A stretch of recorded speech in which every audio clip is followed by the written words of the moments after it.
এখন আবার সেই 47 পূর্ববর্তী জুলুম শুরু হয়েছে।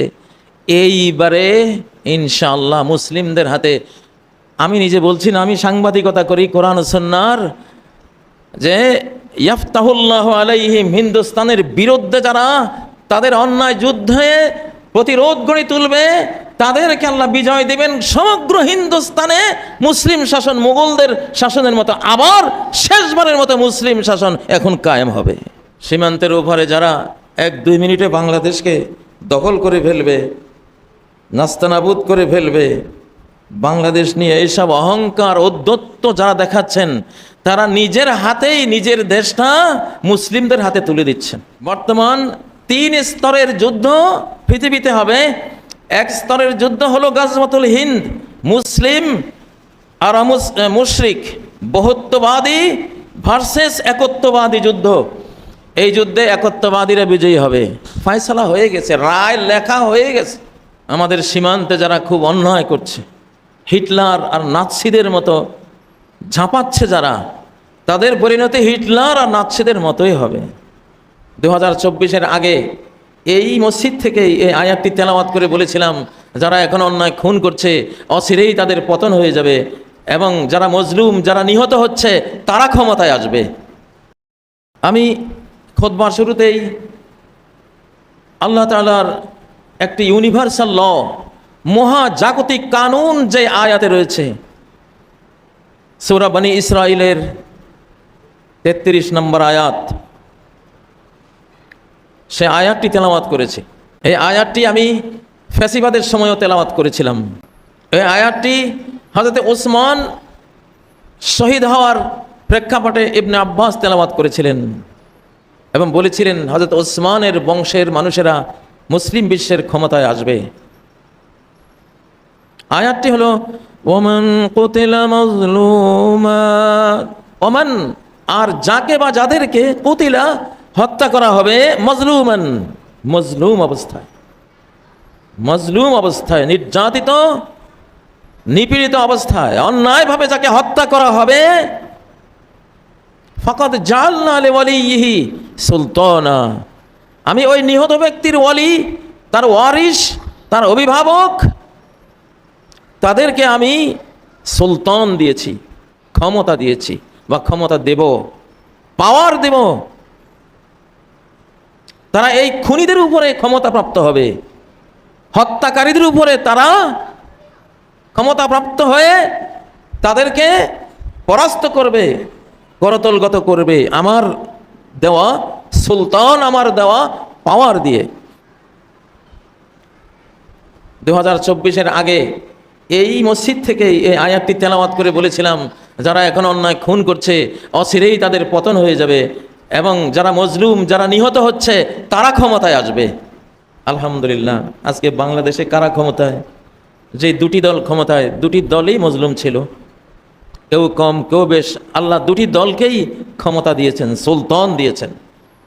যে সুলতান, যে ক্ষমতা, যে পাওয়ার বলে খুনিদের তারা বিচার করতে পারছে। এখন আজকে আবার এই জুমাতে আবার সে আয়াতটি তেলাওয়াত করলাম।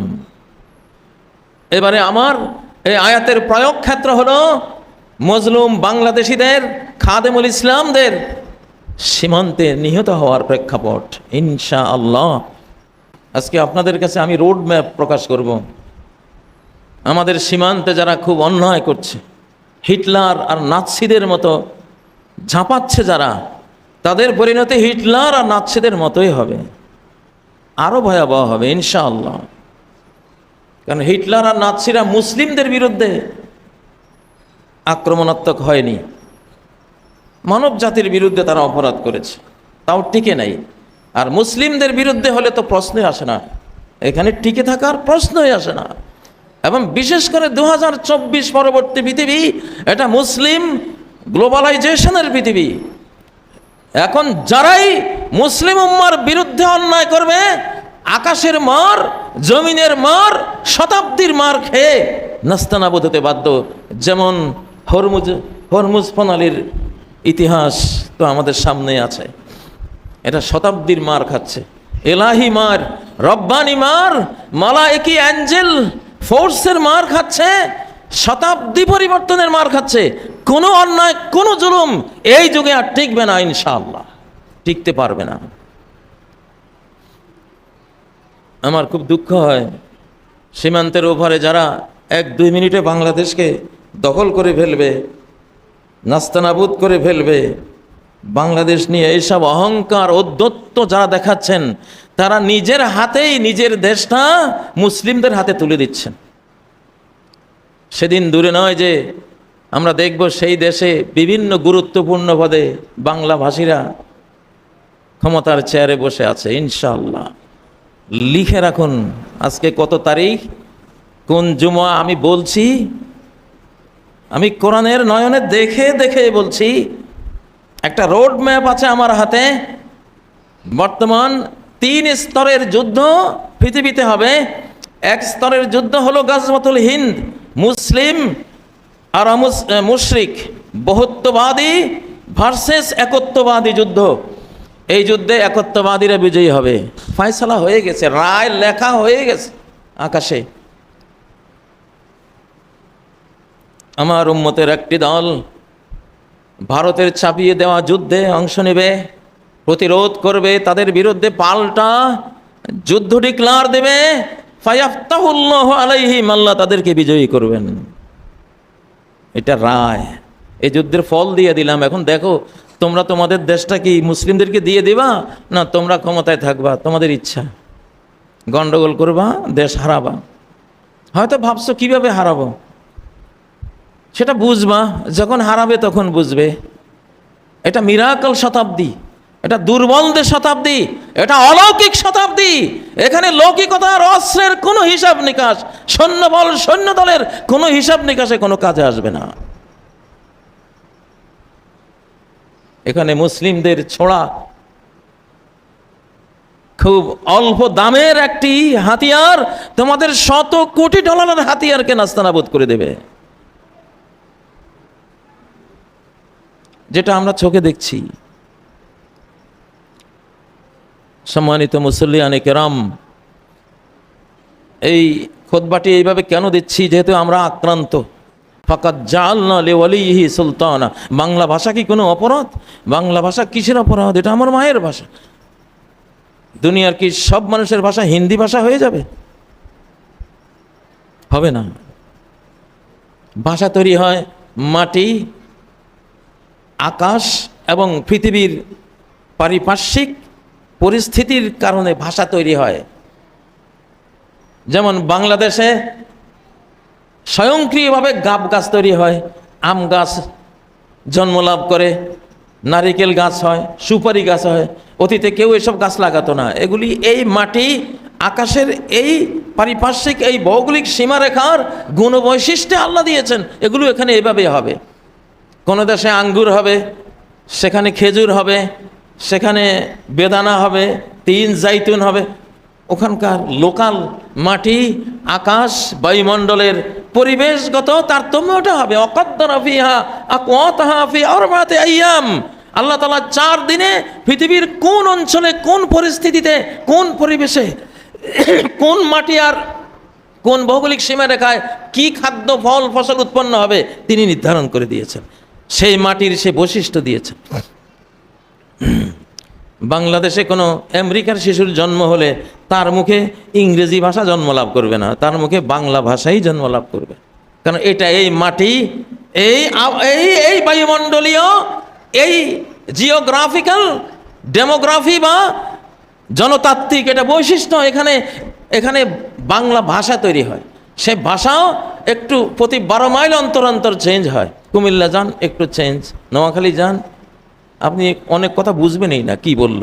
চিটাগাং যান, আপনার কাছে মনে হবে কি এটা কি বলল।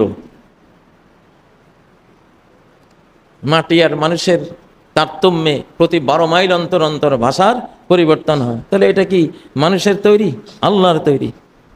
এখন বাংলা ভাষায় কথা বলার কারণে যদি আপনি আপনার দেশ থেকে বাংলাভাষীদেরকে বের করে দেন, মিথ্যা কথা বলেন।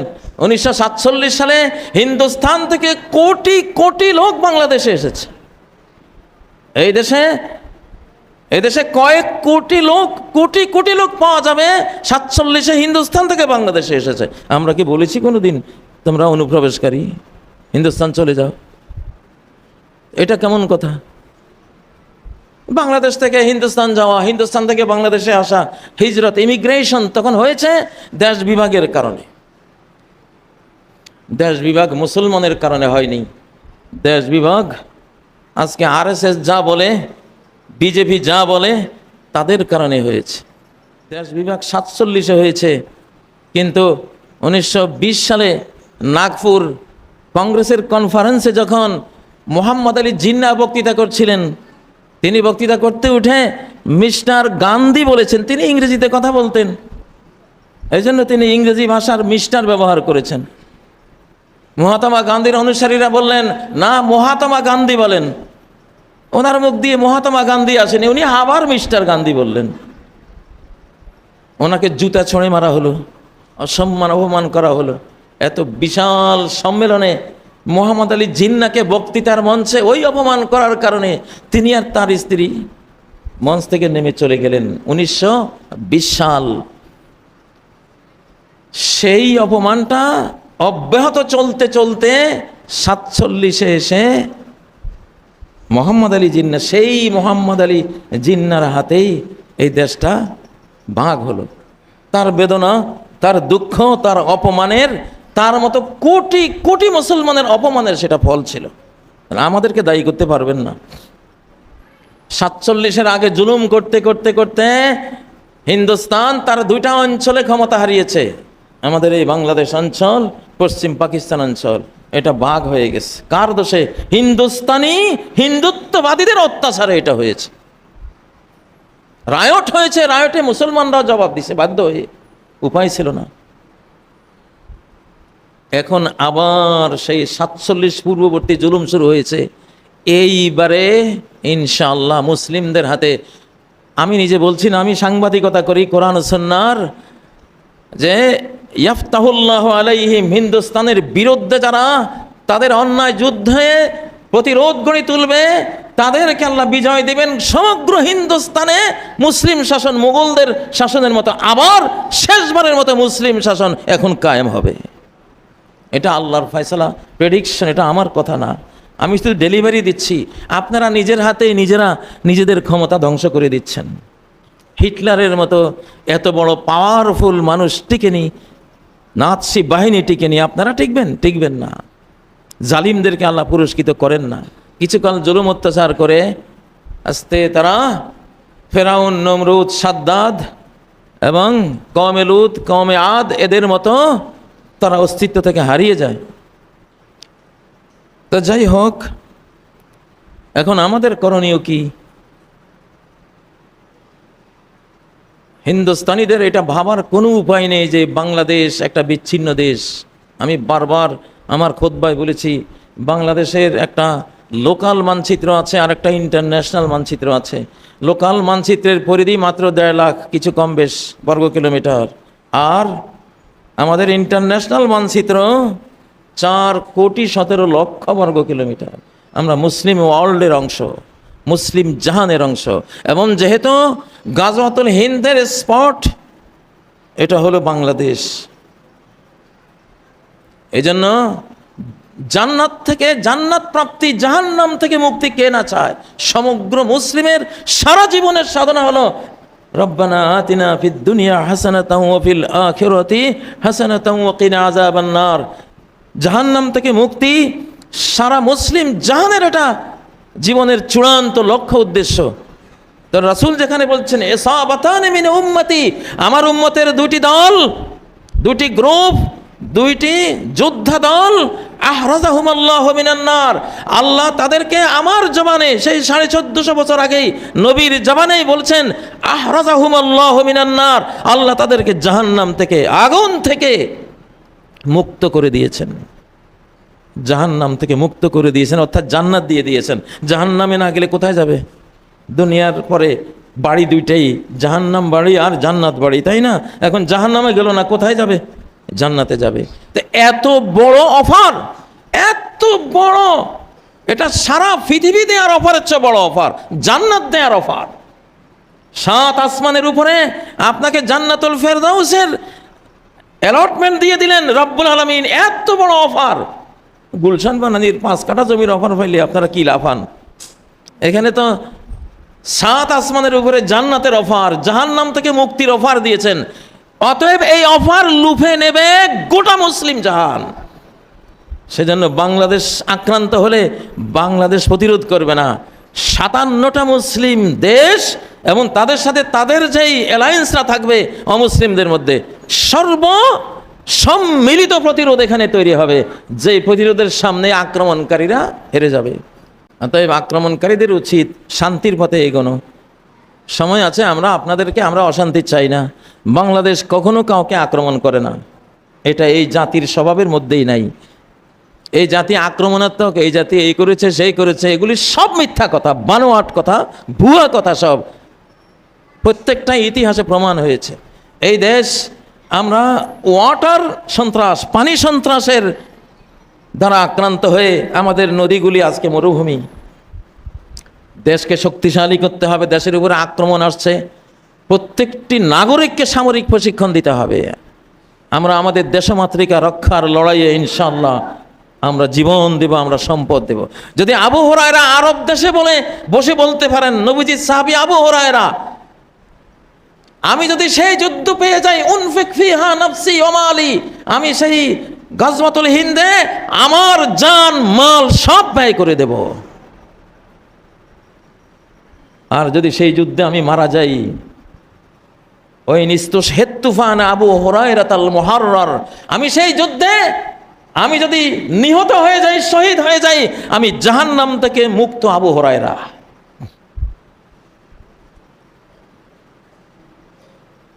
ঠান্ডা হয়ে আছেন কেন? মান ইয়া না মান, মাই তেরা মেহমান। আপনি মানেন আর না মানেন, যুদ্ধ আপনার মাথার উপরে। ওরা বুঝবে না, ওদের লাহুম কুলুবুন লা ইয়াফকাহুনা বিহা, এদের সিনায় এমন অন্তর যে অন্তর দিয়ে তারা সত্যকে বোঝে না। আলাহুম আয়ুনুন লা ইউবসিরুনা বিহা, এমন চক্ষু যে চক্ষু দিয়ে ওরা সত্যকে দেখে না। আলাহুম আযানুন লা ইয়াসমাউনা বিহা, এমন কান যে কান দিয়ে তারা শোনে না। সম্মানিত মুসল্লিয়ানে কেরাম, আমাদের ছোট্ট এই বাংলাদেশের অস্তিত্বের উপরে যেই আঘাত হানা হচ্ছে মিডিয়ার জগৎ দিয়ে, এই যুগে অস্ত্রের আঘাতের চেয়েও মিডিয়ার আঘাত বড়। আমাদের এই যুগে অস্ত্রের আঘাতের চেয়েও মিডিয়ার আঘাত বড়। মিডিয়ার আঘাতগুলি কি ভয়ঙ্করভাবে একেবারে বায়ুমণ্ডল ছিঁড়ে আমাদের কান পর্যন্ত এসে যাচ্ছে, আপনারা তো দেখতেই পাচ্ছেন, খুললে দেখি। অতএব আমাদেরকে দোষ দেওয়ার কিছু নেই, আমরা আক্রান্ত, আমরা মজলুম, আমাদেরকে হত্যা করা হচ্ছে। এই দেশের ভিতরে ঢুকে সেই 13ই মে কারা হত্যাকাণ্ড করেছিল, পিলখানায় কারা হত্যাকাণ্ড চালিয়েছিল, এই দেশে প্রেসিডেন্টদেরকে কারা হত্যা করেছিল, প্রত্যেকটা হত্যাকাণ্ডের পিছনে তাদের হাত রয়েছে, এটা আমরা জানি। এগুলি প্রকাশ্য কথা। আরও আগামী দিনে এবং চলমান দিনগুলিতে যে হত্যাকাণ্ড হচ্ছে, এটা তারা দায়ী, তাদের দোষ। এখন সেই কারণেই আল্লাহ তাআলার ফয়সালা হয়েছে, পৃথিবীকে আল্লাহ নিজ হাতে নিচ্ছেন। প্রথম হবে মুসলিম মুশরিক যুদ্ধ গাজওয়াতুল হিন্দের রূপে। এখানে মূর্তি পূজার সমাপ্তি ঘটবে। গোটা হিন্দুস্তানের হিন্দুত্ববাদীদের অন্যায়, তাদের দোষে তারা তাদের রাজ্য হারাবে, মুসলিমদের দোষে না। মুসলিমরা আক্রমণ করতে যাবে না, আক্রান্ত হয়ে প্রতিরোধ করতে যাবে।